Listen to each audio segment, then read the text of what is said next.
Hi, my name is Josh Faubel, and I'm here to explain the Pulpixel seed printing project. This was done as part of a master's project studio at Georgia Tech, and the professor is Michael Nietzsche.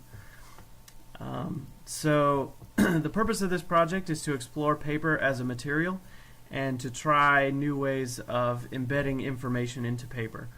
So specifically, I'm using seeds of different color flowers to recreate color images by growing those seeds out of the paper.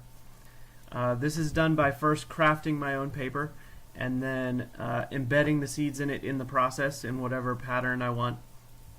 The paper is made with no sizing chemicals, which means that it dissolves and falls apart quickly when it becomes wet. So then it can be planted in the ground, covered over with soil, and then over time the paper will dissolve away and just leave behind the seeds in whatever pattern they were in originally.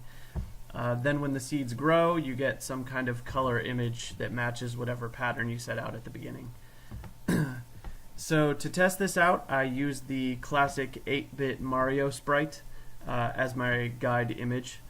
So the first thing that I had to do was build the rig for creating the grid of pixels. So I made this out of foam board and I cut a grid of holes into it. I had to use a couple of pieces in order to make it big enough to do an entire sprite.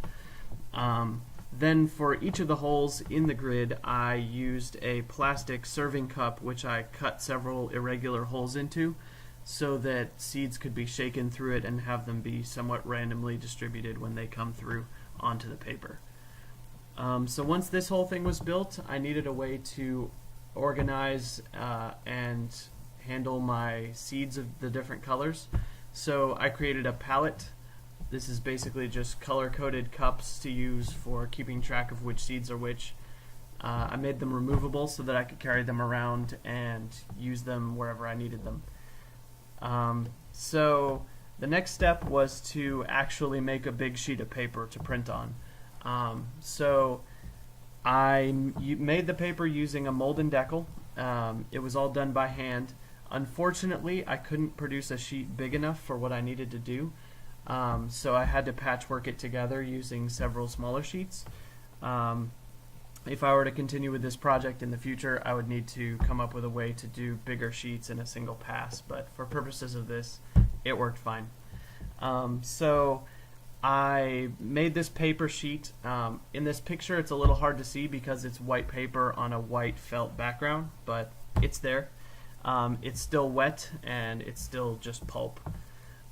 So once the paper was laid out, I put the printing press device on top of it and started to put seeds in each of the cups according to the layout of the Mario sprite, just matching the colors to the pixels.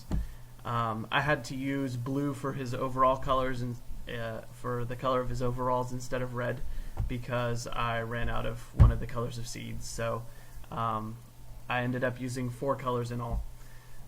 So this took a little while.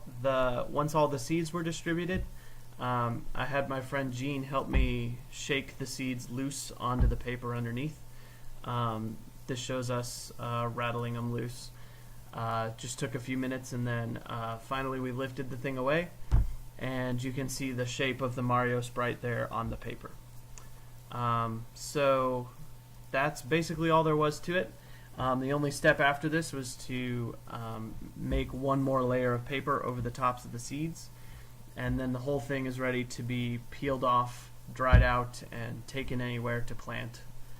And that is the whole process. The whole set of tools is completely reusable. All that's needed to make each sheet is the right color seeds and pulp. So the only real limiting factor to what you could do with this is that the grid is not very big.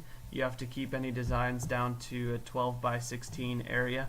But that's still enough room to try out a lot of things. You can play around with text, do simple geometric images, character sprites, things like that. So that is everything. Thanks for watching.